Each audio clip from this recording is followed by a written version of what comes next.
Alléluia, amen. Amen. Bien-aimés dans le Seigneur, je suis dans la joie d'être devant vous dans cet après-midi. Je bénis le Seigneur qui me fait cette grâce, bien-aimée.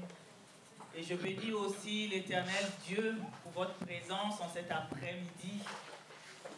Sachant une chose, bien-aimée, qu'avec Dieu, il n'y a pas de hasard. Si Dieu nous permet d'être dans sa maison, bien-aimée, c'est qu'il a quelque chose à nous dire, à nous donner et à faire dans nos vies, bien-aimés dans le Seigneur. Voilà pourquoi réjouissons-nous d'être dans la maison de Dieu. Ce n'est pas un homme ou une femme que nous sommes venus voir, que nous sommes venus rencontrer cet après-midi, mais c'est lui-même le Tout-Puissant, l'Éternel des armées. Je dis merci à notre Dieu et aussi à l'homme de Dieu, son serviteur, le docteur Pasteur Henri, pour la programmation. Nous allons partager un texte bien-aimé, celui de Matthieu au chapitre 21, des versets 28 à 32. Notre bien-aimée Marie-Louise. Alors Matthieu 21, 28 à 32. Je lis la parole du Seigneur. Que vous ensemble, un homme avait 2 fils. Et s'adressant au premier, il dit, « Mon enfant va travailler aujourd'hui dans ma vigne. » Il répondit, « Je ne veux pas. » Ensuite, il se repentit et il alla. S'adressant à l'autre, il dit la même chose. Et ce fils répondit, « Je veux bien, Seigneur. » Et il n'alla pas. Lequel des deux a fait la volonté du Père? Ils répondirent, « Le premier. » Et Jésus leur dit, « Je vous le dis en vérité, les publicains et les prostituées vous dévanceront dans le royaume de Dieu. Car Jean est venu à vous dans la voie de la justice, et vous n'avez pas cru en lui. Mais les publicains et les prostituées qui ont cru en lui, et vous avez vu cela, vous ne vous êtes pas ensuite repentis pour croire en lui. » Amen. Nous avons intitulé sous le thème de notre culte, de notre message de cet après-midi, l'obéissance à Dieu. Lorsque le Seigneur Jésus a été baptisé par Jean dans le Jourdain, une voix fit entendre ces paroles des cieux. Celui-ci est mon fils bien-aimé en qui j'ai mis toute mon affection. Écoutez-le. Ça, c'est la version que nous avons dans Matthieu 17, 5. Et dans d'autres versions, cela s'arrête juste en mon fils bien-aimé en qui j'ai mis mon affection. Et dans Matthieu 17, 5, nous avons ce qui suit. Écoutez-le. Voilà comment Dieu avait parlé de son fils Jésus en confirmation de sa parole dans Jean chapitre 3, le verset 16. Dieu ajoute une chose très importante. Il dit, écoutez-le. En Jésus-Christ, Dieu a mis et donné tout pouvoir dans les cieux et sur la terre et a remis toutes choses entre ses mains. En Jésus, Dieu parle et Dieu agit. Donc, écoutez-le, bien-aimé, il n'y a pas que l'action de lui, de l'oreille qui écoute ce que l'on dit, mais il y a aussi l'obéissance qui va avec cette action. Le fait d'agir conformément à ce qui est dit. Dieu sait pourquoi il a dit « écoutez-le ». La parole de Dieu nous dit « car tous ont péché et sont privés de la grâce de Dieu ». Et aussi le salaire du péché, c'est la mort. Mais le don gratuit de Dieu, c'est la vie éternelle en Jésus-Christ notre Seigneur. Amen. Amen. C'est la parole que nous rapporte Romains au chapitre 6, le verset 23. Dieu, à un moment, s'est repenti d'avoir créé l'homme parce que ce dernier s'était éloigné de son Créateur par le péché. Le péché qui était devenu récurrent et Dieu était prêt à détruire l'homme. Mais seulement à cause de son amour, une solution a été trouvée. Et Et cette solution, c'est Jésus. Amen. Amen. Encore une fois, ce n'est pas en vain que Dieu a dit, écoutez-le. Lorsqu'on écoute le Seigneur Jésus, on fait la volonté de Dieu, c'est-à-dire on lui obéit. Jean 3,16b dit, afin que quiconque croit en lui ne périsse point, mais qu'il ait la vie éternelle. Cela n'est possible qu'en Jésus-Christ, et c'est seulement ceux qui croient en son nom et qui l'ont accepté comme Seigneur, Sauveur, personnel et Maître. Amen. Amen. Cela nous conduit à la notion de disciple. Celui qui accepte le Seigneur Jésus comme Maître est son disciple, car le disciple est celui qui suit les enseignements de son Maître. Lorsqu'on n'écoute pas le Seigneur Jésus, on s'écarte de la volonté de Dieu. Le manque d'obéissance entraîne la mort, non seulement la mort spirituelle, mais aussi la mort physique. Beaucoup de gens pensent qu'en s'écartant de la volonté de Dieu, les conséquences ne sont que spirituelles. Erreur, bien-aimée, car elles sont aussi physiques. Pour ne pas avoir obéi à Dieu, certaines personnes ont perdu la vie, car elles n'ont pas écouté les recommandations de Dieu, et d'autres ont des stigmates sur leur corps. Dieu parle. Dieu parle. Il avertit pour ceux qui persistent à faire comme bon leur semble. À cela, c'est la mort, c'est la ruine certaine. Certainement que d'aucuns se souviennent, bien-aimés, à une certaine époque, ou peut-être encore maintenant, d'aucuns se souviennent de l'histoire de la chèvre de M. Séguin à l'école. On a appris la chèvre, l'histoire ou la fable de la chèvre de M. Séguin. Cette chèvre, malgré les interdictions de son maître, malgré tout ce que ce dernier lui présentait, voulait coûte que coûte aller goûter l'herbe verte qu'elle voyait au loin et qui paraissait si tendre. Elle y tenait, elle voulait y aller malgré la présence du loup dans les parages. Et bien aimé, les conséquences ont été désastreuses pour cette chèvre. Si le Seigneur nous en parle, c'est parce que, malgré les avertissements du Seigneur, beaucoup tiennent, coûte que coûte, à demeurer dans ce qu'ils ont prévu de faire, alors que cela n'est pas parfois dans la volonté de Dieu. En parlant de Jésus, voilà ce que Dieu dit dans Ésaïe 41, le verset 1. Ésaïe 42, le verset 1. Dieu dit, voici mon serviteur que je soutiendrai, mon élu en qui mon âme prend plaisir. J'ai mis mon esprit sur lui, il annoncera la justice aux nations. Le Seigneur Jésus ne dérogeait pas à cette mission, il allait apporter la bonne nouvelle, l'évangile du salut dans les contrées et dans les villes. C'est ce qu'il fit ce jour-là à Jérusalem, dans le temple, lorsqu'il dit cette parabole en réponse aux principaux sacrificateurs et aux anciens du peuple. Il leur parle de ce père qui envoie ses fils travailler à la vigne. Au verset 29, il nous est dit que ce fils, à qui le père s'adresse en premier, donna une réponse à son père. Et ensuite, c'est une réponse qu'il jugea inappropriée.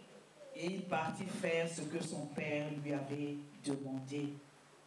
Bien-aimé dans le Seigneur, ce père avait dit une parole à son fils. Il lui avait donné des instructions. Il lui avait donné une tâche à accomplir. Au verset 30, au deuxième fils, les mêmes instructions et la même tâche à accomplir furent données, et que ce dernier consentit à faire, mais il ne le fit pas. Voilà, bien-aimé, la situation qui se présente.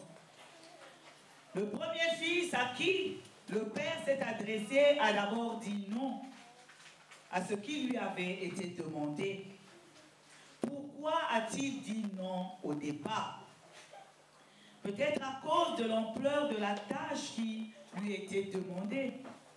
Il devait sans doute fournir des efforts physiques ou mentaux, ou tout simplement il était occupé à faire autre chose et ne voulait pas se lever. Il ne voulait pas laisser tomber ce qu'il faisait, fût-ce important ou futile. Dans la vie de tous les jours, il arrive aussi que des parents, que ce soit le père, que ce soit la mère, demandent à leurs enfants ou à un de leurs enfants d'accomplir une tâche ménagère ou autre. Et il arrive que ce dernier soit en train de jouer ou de faire quelque chose d'autre et qu'il ait du mal à s'en séparer pour faire ce qu'on lui demande. Ou il ne fait rien du tout, mais il refuse tout simplement. Au bout d'un moment, il peut dire « Oui, papa, oui, maman, je vais le faire » et il se lève. Pour ce premier fils, dans notre texte, il est dit qu'il se repentit. Ensuite, il y alla. Ce fils a reconnu que ce qu'il avait donné comme réponse à son père n'était pas conforme à ce que son père attendait de lui et de sa position. En tant que fils, il se devait d'obéir à son père, surtout que ce qu'il lui demande de faire n'allait aucunement à l'encontre de la morale et ne l'écartait nullement du droit chemin. Il s'est passé quelque chose en lui, bien-aimé. D'aucuns parleraient de conscience et d'autres de respect vis-à-vis d'un fils, vis-à-vis de son père. Ce qui est sûr, c'est que ce fils a obéi à son père en accomplissant ce qu'il attendait de lui. Amen. Amen. Ce que Dieu attend de ses enfants, c'est que ceux-ci lui obéissent en faisant sa volonté. En obéissant l'enfant de Dieu, l'enfant de Dieu agit conformément à ce que Dieu demande. Mais en désobéissant, l'enfant de Dieu pêche. Il s'éloigne de la volonté de Dieu. Ce fils s'est repenti car il a compris qu'il n'agissait pas comme il devrait le faire.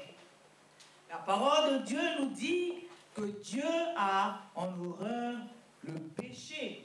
Il a horreur du péché, mais ce qu'il veut, c'est que le pécheur se répande et vive. Amen. Amen. Nous l'avons dit plus loin qu'à un moment, Dieu s'est repenti d'avoir créé l'homme à cause du péché récurrent qui creusait un fossé entre l'homme et Dieu. Dieu a de l'amour pour l'homme qu'il a créé à son image et à sa ressemblance. À cause du péché, à cause de la désobéissance, l'homme perd la nature parfaite de Dieu. Dieu connaît les conséquences, bien-aimées, qui ont trait à la désobéissance. Et ces conséquences sont terribles. Il y a non seulement, comme nous l'avons dit, la mort spirituelle, mais aussi la mort physique. Certaines personnes ont conscience de désobéir à Dieu, mais ils choisissent de rester dans cet état. Dieu leur tend la main de plusieurs façons, mais rien à faire. Ils persistent et signent. Ils ne veulent pas se repentir. Ils ne veulent pas reconnaître leur état et revenir à Dieu. Ils font la sourde oreille et prennent la grâce de Dieu en vain. Ce fils a été touché au niveau de son cœur. Et il a compris qu'il était ou s'engageait dans une mauvaise voie et a fait demi-tour. Ce père a parlé une seule fois à son fils. Parfois dans les maisons, il faut à certains parents de parler jusqu'à user la gorge avant que leur enfant consente à se lever. Bien-aimés dans le Seigneur, nous avons des enfants au milieu de nous. Dieu veut que vous écoutiez aussi cette parole. Les parents sont obligés de s'user la gorge avant que leur enfant consente à se lever. Un tel ou une telle, c'est comme si cette dernière n'entendait pas la désobéissance. Et les parents sont parfois dépités. Bien-aimé, combien de fois Dieu t'a-t-il parlé avant que tu ne consentes à faire demi-tour? Avant que tu ne donnes entièrement ton cœur au Seigneur Jésus? Dieu a dit, écoutez-le, parce qu'il n'y a de salut en aucun autre, ni en aucun autre nom par lequel nous soyons sauvés, sinon que Jésus-Christ. Amen. Amen. Écoute, dit Dieu, les instructions qu'il te donne pour ton bien et pour le bien de ta famille. Parce que les actes que l'on pose, bien-aimés, auront des répercussions sur plusieurs générations. Dieu frappe à la porte de ton cœur. Quelle réponse lui donnes-tu? Quand tu regardes ta vie, es-tu prêt à te repentir et à faire la volonté de Dieu? Es-tu prêt à lui obéir, à lui donner entièrement ton cœur et à vivre en nouveauté de vie avec lui? Vivre cette année la grâce et la grandeur de Dieu. Amen. Amen. Vraiment, c'est le thème que l'Éternel Dieu nous a donné pour cette année. Vivre la grâce et la grandeur de Dieu. Dieu ne porte pas sur nous un doigt accusateur. Il nous parle toujours avec amour et c'est à nous de comprendre que c'est toujours pour notre bien que Dieu nous veut entièrement à lui et qu'il nous veut entièrement sanctifier. Ce premier fils a compris qu'obéir à son père était pour son bien, car ce qu'il ferait comme tâche dans la vigne lui assurerait un avenir meilleur. Voilà pourquoi le Seigneur te dit, tu peux naître de nouveau, tu peux tout recommencer avec lui pour berger, avec lui pour conducteur de ta vie. En obéissant à sa voix, tu paîtras dans de bons pâturages. Ton lait sera excellent, excellent pour les tiens et aussi excellent pour les autres. Il faut que tu regardes autour de toi, bien-aimé. As-tu les pieds au bon endroit? Sinon, fais comme nous le dit la parole de Dieu. Bien-aimée, Marie-Louise va nous lire le texte de Jacques au chapitre 4, les versets 9 à 10. Alors, Jacques, chapitre 4, verset 9 à 10, je lis la parole de Dieu. Sentez votre misère, soyez dans le deuil et dans les larmes. Que votre rire se change en deuil et votre joie en tristesse. Humiliez-vous devant le Seigneur et il vous élèvera. Amen.